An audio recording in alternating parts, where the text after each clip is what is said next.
Hello everyone, welcome to Chef Shell's house. Today I will be teaching you how to make cauliflower tacos. Now let's jump into it. The ingredients needed are 1 single serving of plain Greek yogurt, 1 to 2 tomatoes, corn tortillas, cilantro, 4 limes, 1 bag of coleslaw mix, hot sauce, and buttermilk. You will also need buffalo sauce for those of you who like to toss your cauliflower in after it's done cooking, black pepper, onion powder, garlic powder, Cajun seasoning, cornstarch, flour, and don't forget your oil for frying. Now let's prepare our cauliflower. First, make sure you wash your vegetables always before you prep them. Next, you will cut off the base of the cauliflower as you can see here, and then you will lay it flat on the base and you will cut down the middle so that you can get to the heart of the inside of the cauliflower so you can start peeling away your florets individually. Sometimes you can cut them out and sometimes you can peel them off. Preferably, I like to peel them off so they can be in whole pieces because sometimes cauliflower can really break into pieces within like 2 seconds. So make sure you carefully prepare your cauliflower so that you can get those whole perfect florets, perfect for frying so that they can look beautiful in your tacos.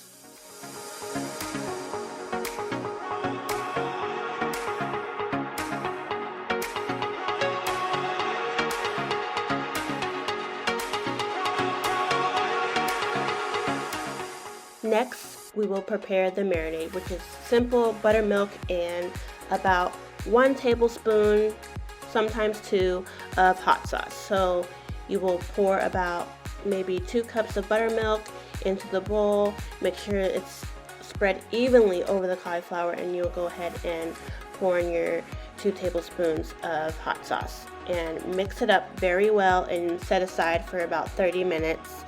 And that 30 minutes will go by fast because in that 30 minutes we will be preparing everything else for the meal.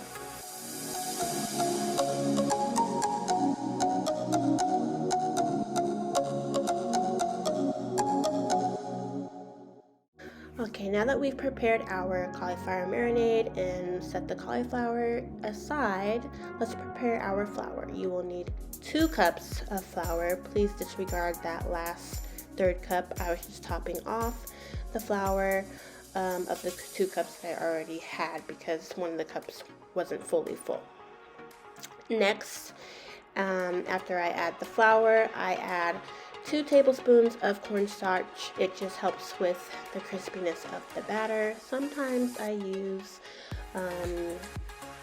1 cup of it, just depending on how I feel and the type of texture I want on the batter. Next, I use about 1 teaspoon of black pepper, also 1 teaspoon of onion powder, garlic powder, and Cajun seasoning. I don't really put salt in my batter only because the Cajun seasoning always has salt in them. If I really want my flour to be flavorful, I will add about half a tablespoon of every seasoning, which it really depends on what I'm making. For example, if I'm making chicken, then I will do half a tablespoon of the seasoning. I do apologize for not measuring the seasoning by the spoons here. I usually do everything by eye level, and I advise you not to do that if you're just learning how to cook. So if you want flavor, I usually do half a tablespoon. If you just want, a nice mild flavor, 1 teaspoon should be fine. And afterwards, mix everything together, make sure everything is well mixed, and set that to the side. Now back to the chopping board, we will chop our lime in wedges. I will reserve 1/2 of it for the cilantro lime sauce later, and I will take these 2 wedges and use it for the coleslaw mix. Now I'll chop up my tomatoes. I like to remove the seeds from my tomatoes only because they create a lot more moisture in the mix, and they also create a lot of moisture in salads, which results in wet salads. So always remove the seeds for a much better result.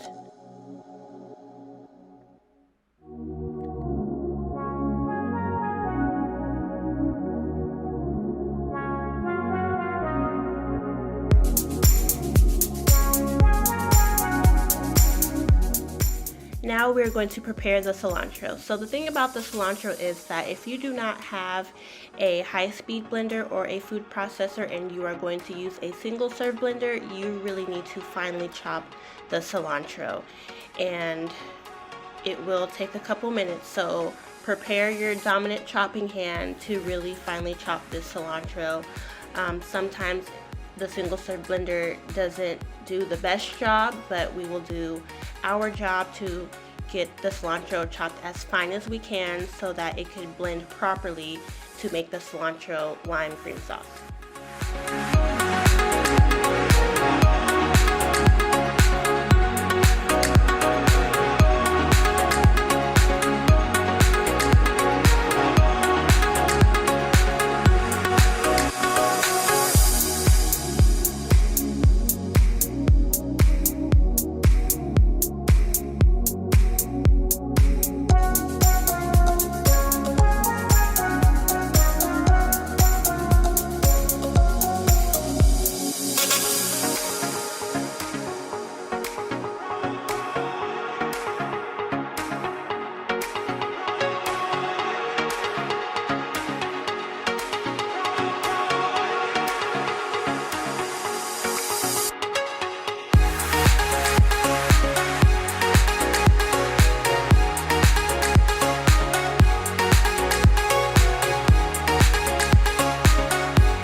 I told you it will take some work to chop this cilantro, so go ahead and add some cilantro to the coleslaw mix and diced tomatoes, and take 1 wedge of lime and squeeze it in the mix and go ahead and mix it up.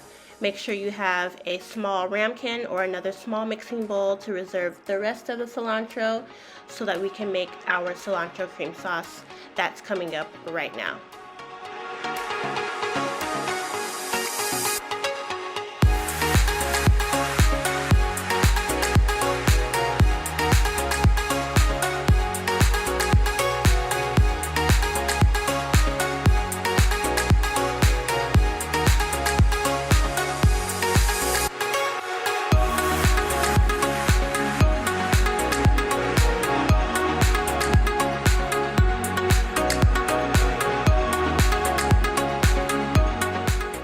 Now for the cilantro lime cream sauce, go ahead and open up your plain Greek yogurt, the single serving. It doesn't matter which brand you have, as long as it's plain Greek yogurt. Go ahead and add that whole container to your single serve blender, your high-speed blender, or your food processor. Either one of the three will work perfect in making the cilantro lime cream sauce.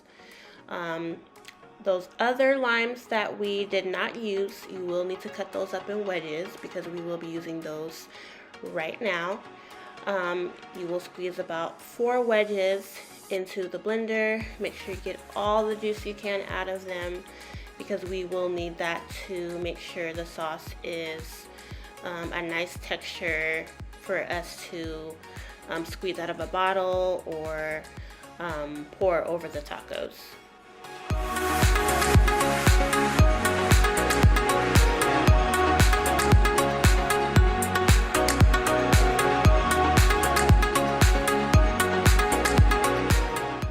Now after we've added our lime juice, you're going to go ahead and add your chopped cilantro. You can add all of it or you can add some of it. Sometimes I don't add all of it depending on how strong I want the cilantro taste. And after you add that, you will go ahead and blend these ingredients first before you add your seasonings to it.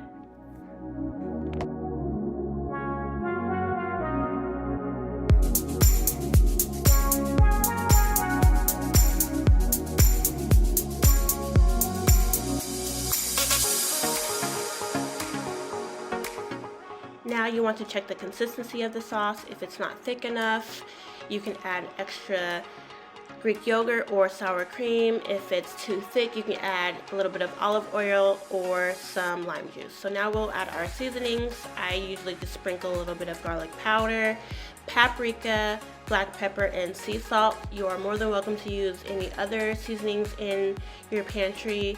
I know everyone has different taste buds, but you can use chili powder, you can use cumin powder, or whatever you feel like using to spice it up a little bit.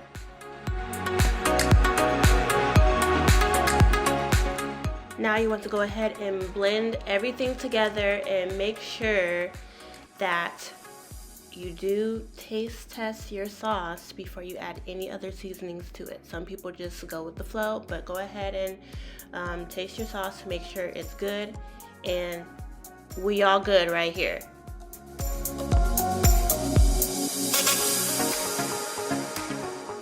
Now you can go ahead and add your cilantro lime cream sauce to another container. You can set it aside on the counter, or you can set it in the refrigerator if you want it more chilled.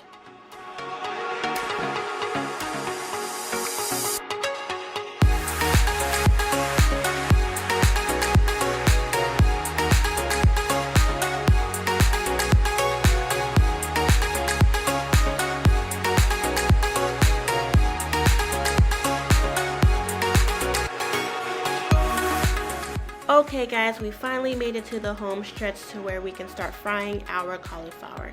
Go ahead and start breading your cauliflower. Make sure you have one wet hand and one dry hand, because if you use one hand to do both of them, you will have a sticky mess of flour and water on that one hand. Make sure you have a pan with some parchment paper lined on the side so that you can place that cauliflower on that pan.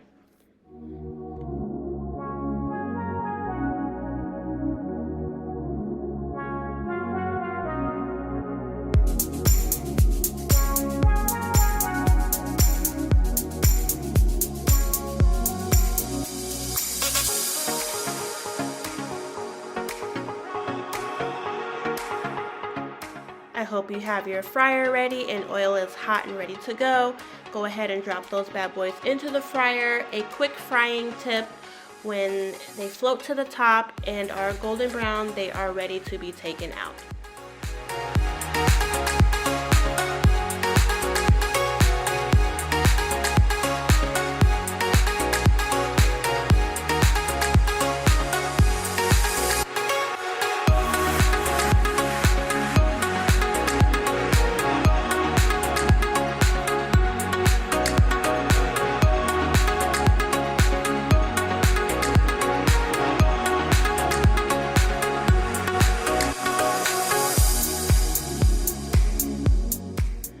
Alright, it looks like my cauliflower is done. They don't take more than 8 minutes to cook. Like I said, when they start floating to the top and you see this nice golden brown crisp on them, like you see these ones right here, they are finished. So go ahead and check on your cauliflower to make sure you know it's golden brown. If you like it extra crispy, hey, then get them things extra crispy. For those of you who want buffalo cauliflower, put the fried buffalo cauliflower in one bowl and the buffalo sauce in another bowl. Make sure you don't put too much sauce in the bowl because we don't want the buffalo cauliflower to be soggy. So go ahead and heat up that buffalo sauce in the microwave for a few seconds. Then take it out and go ahead and pour it over the cauliflower and toss that cauliflower in the buffalo sauce. Just mix it with your hand with a glove. I don't know if y'all need a tutorial at frying shells, but I like my shells crispy, so this is how I fry them. If you have a different way of frying them, that's cool too. This is just how I fry my shells, and I just wanted to add this video because I didn't want to skip any steps in the process. So I'm going to go ahead and fry my shells right now.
Now look at our cauliflower tacos, guys. We did it, you did it. I hope yours smell amazing because these smell amazing. They look beautiful, especially those of you that toss yours in buffalo sauce. Those are like the best cauliflower tacos. I thank you guys so much for joining me in this video, and I hope you guys stick around for more future recipes. Thank you, and don't forget to subscribe to Chef Shel's house.